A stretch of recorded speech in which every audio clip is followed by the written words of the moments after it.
गुरु प्यारी साध संगत जी, प्रेम से कहना धन निरंकार जी। आशा करती हूँ सद्गुरु माता जी की कृपा से आप सभी अच्छे होंगे।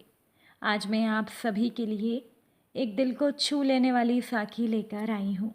साध संगत जी, इस दुनिया में बहुत से लोग ऐसे हैं जो ये सोचते हैं कि वो किसी और को दुखी करके अपनी दुनिया खुशहाल कर लेंगे, लेकिन किसी बेकसूर की आंखों से बहते हुए आंसू ऐसे गलत लोगों को उनके कर्मों का फल भुगतने पर मजबूर कर देते हैं। आज की साखी का विषय यही है। चलिए सुनते हैं आज की ये साखी। साध संगत जी, विमला जी की तबीयत बहुत खराब थी। बड़ी मुश्किल से वो अपने कदम आगे बढ़ा रही थी।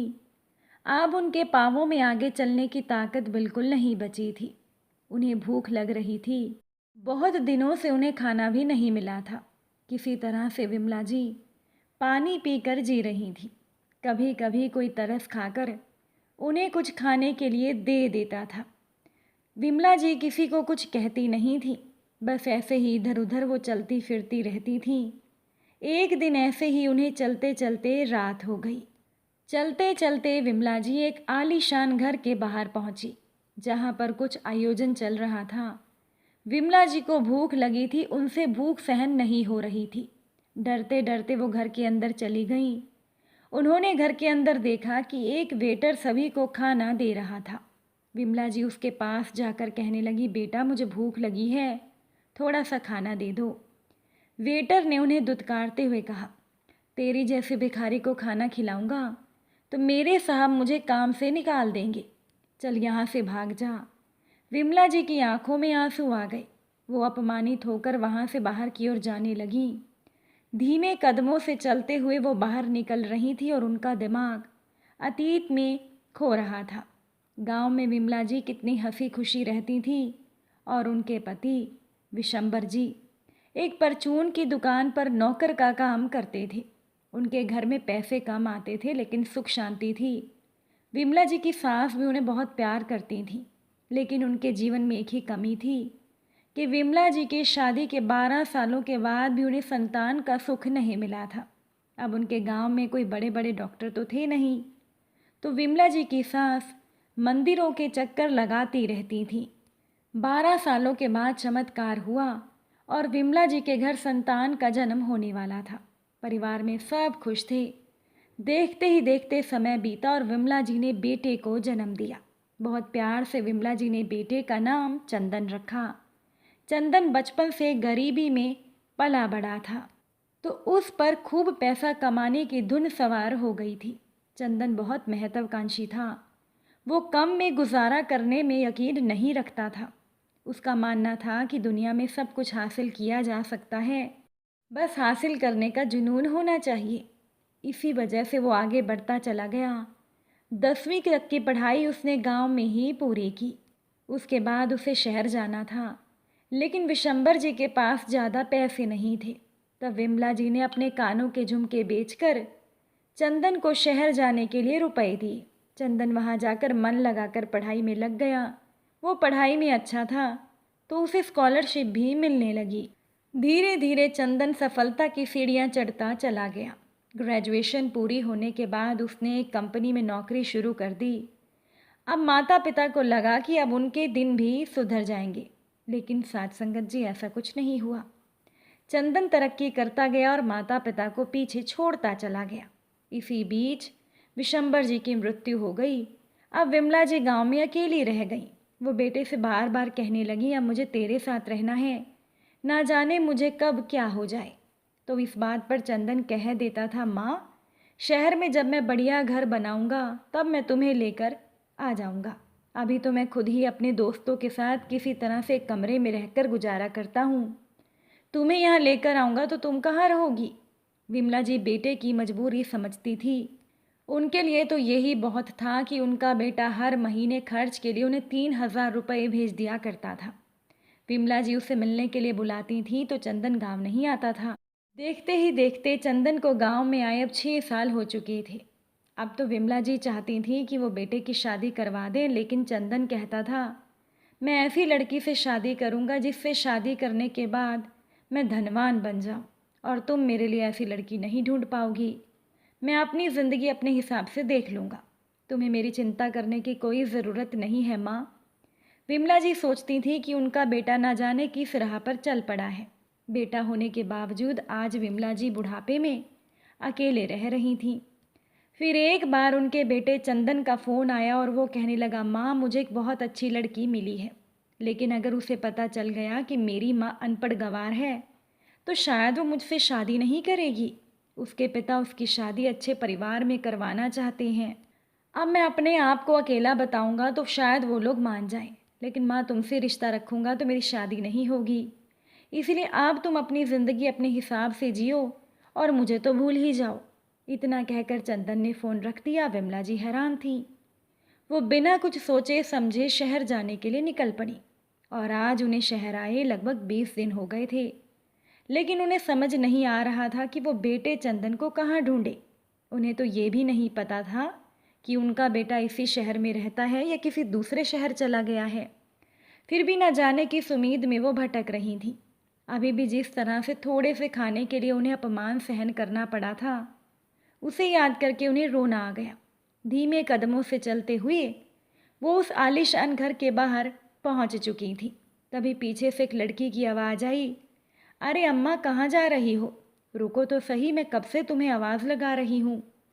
जब विमला जी ने पलट कर देखा तो एक खूबसूरत सी लड़की उनके पास आकर कहने लगी, माफ़ करना अम्मा, वेटर ने आपके साथ बदतमीज़ी की। आप मेरे साथ चलिए, मैं आपको खाना दूंगी। और ये पार्टी, ये समारोह मेरे पिता ने रखा है। हमारे घर से अगर कोई भूखा चला जाए तो ये हम सहन नहीं कर पाएंगे। विमला जी की आंखों में आंसू आ गए। उनके आंसू देखकर लड़की का दिल पिघल गया।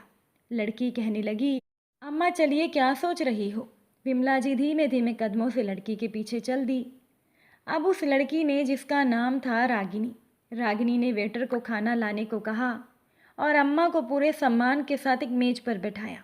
विमला जी खाना खाते जा रही थी, उनकी आंखों से आंसू बह रहे थे। खाना खाने के बाद उन्होंने रागिनी को आशीर्वाद देते हुए कहा, बेटा तुम्हारा नाम क्या है? वो मुस्कुराकर बोली, मेरा नाम रागिनी है और आप आज मुझे आशीर्वाद दीजिए क्योंकि आज ही मेरी सगाई होने वाली है।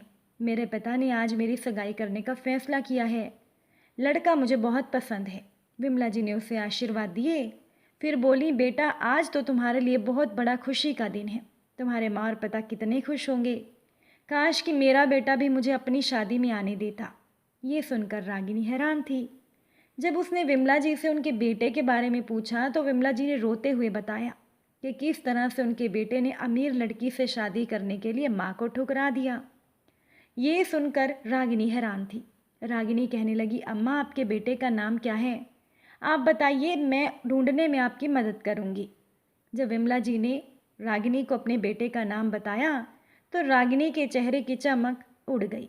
उसने अपने मोबाइल में से एक फ़ोटो दिखाते हुए अम्मा को कहा, क्या यही आपका बेटा है? विमला जी खुश होकर कहने लगी, हाँ यही मेरा बेटा है। क्या तुम इसे जानती हो?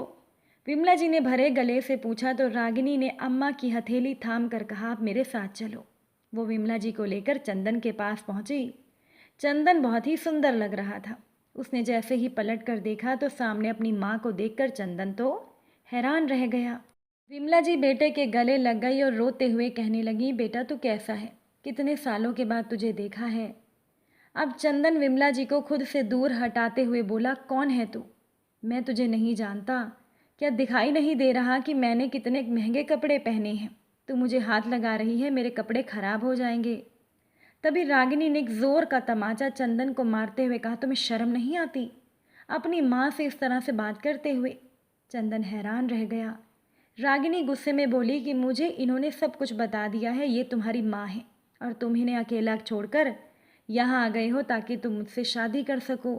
अरे जो अपनी माँ का नहीं हुआ वो मेरा क्या होगा, इसीलिए अब मैं तुमसे शादी नहीं करूँगी।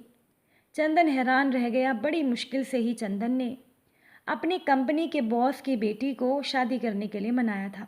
आज चंदन के लिए खुशी का दिन था क्योंकि आज तो उसकी सगाई होने वाली थी, लेकिन अब सब कुछ खत्म हो गया था। चंदन रोने लगा। वो रागिनी के आगे हाथ जोड़ते हुए बोला, मुझे माफ़ कर दो, मैं तुम्हें पसंद करता हूँ। अगर तुम मुझे नहीं मिलोगी तो मैं बर्बाद हो जाऊँगा। रागिनी गुस्से में बोली, मुझे अच्छे से पता है कि तुम्हें प्यार मुझसे नहीं मेरे पैसे से है। अच्छा हुआ जो मुझे सच्चाई का पता सही समय पर चल गया। और क्या कहा था तुमने कि तुम इस दुनिया में अकेले हो, तुम्हारा कोई नहीं है। तुम अपनी माँ को खून के आंसू रुलाकर अपनी नई ज़िंदगी की शुरुआत करना चाहते थे। लेकिन मेरी किस्मत अच्छी थी जो मुझे समय रहते तुम्हारी सच्चाई पता चल गई। अब चंदन के पास पछताने के अलावा कुछ रह नहीं गया था और चंदन के बॉस ने धक्के मारकर चंदन को अपने घर से बाहर निकाल दिया। विमला जी स्तब्ध खड़ी सब देख रही थी। चंदन ने माँ को गुस्से में देखते हुए कहा, देख लिया, तेरी वजह से मेरी ज़िंदगी खराब हो गई। मैंने कहा था ना कि मुझे अपनी शक्ल कभी मत दिखाना। विमला जी रोने लगी। तभी रागिनी उनके पास आकर कहने लगी, अम्मा, आज से आपको किसी के आगे गिड़गिड़ाने की ज़रूरत नहीं है। मेरे घर में इतने लोग रहते हैं, आप भी यहाँ रह लेना, मैं आपकी देखभाल करूँगी। इतना कहकर रागिनी ने अपने घर की नौकरानी लता को विमला जी को घर के अंदर ले जाने को कह दिया। विमला जी हैरान थी क्योंकि जहाँ उनके खुद के बेटे ने उन्हें नहीं पूछा था, वहाँ रागिनी उन्हें अपने घर में जगह दे रही थी। चंदन बौखलाया हुआ वहाँ से चला गया। पूरे शहर में ये बात फैल गई और अखबार में भी चंदन के बारे में छप गया था। तो कोई भी बड़ी कंपनी अब चंदन को अपने यहाँ नौकरी देकर रागिनी के पिता से दुश्मनी नहीं लेना चाहती थी। इसलिए अब चंदन छोटा मोटा काम करके गुजारा करने के लिए मजबूर हो गया था। सपने तो चंदन ने ऊंचे देखे थे, लेकिन उसका रास्ता गलत था। एक माँ को रुलाकर यदि कोई जीवन में आगे बढ़ना चाहेगा तो साथ संगत जी वो कभी सफल नहीं हो पाएगा। तो अब चंदन की बर्बादी के दिन शुरू हो गए थे। छोटे मोटे काम करते हुए उसके महंगे शौक पूरे नहीं हो रहे थे, इसीलिए उसने गलत रास्ता अपनाया। वो नशीली चीज़ें बेचने वालों के गिरोह में काम करने लगा और एक बार पुलिस ने उसे पकड़ लिया। तो आज चंदन जेल की सलाखों के पीछे अपनी ज़िंदगी काट रहा था। और विमला जी स्वाभिमान की रोटी खाना चाहती थी, तो उन्होंने रागिनी के बंगले में जो बगीचा बना था वहाँ पर उन्होंने पौधों की देखभाल का काम शुरू कर दिया। बदले में उन्हें 3 समय का खाना मिलता था, कपड़ा मिलता था और उनके लिए तो इतना ही बहुत था कि उन्हें रहने के लिए छत भी मिल रही थी। तो साथ संगत जी, इस दुनिया में बहुत से लोग ऐसे होते हैं जो ये सोचते हैं कि वो किसी को दुखी करके, किसी को रुला के अपनी ज़िंदगी खुशहाल बना लेंगे, लेकिन ऐसा नहीं होता। क्योंकि जो किसी दूसरे का दिल दुखाता है, ऐसे इंसान को अपने कर्मों का फल तो भुगतना ही पड़ता है।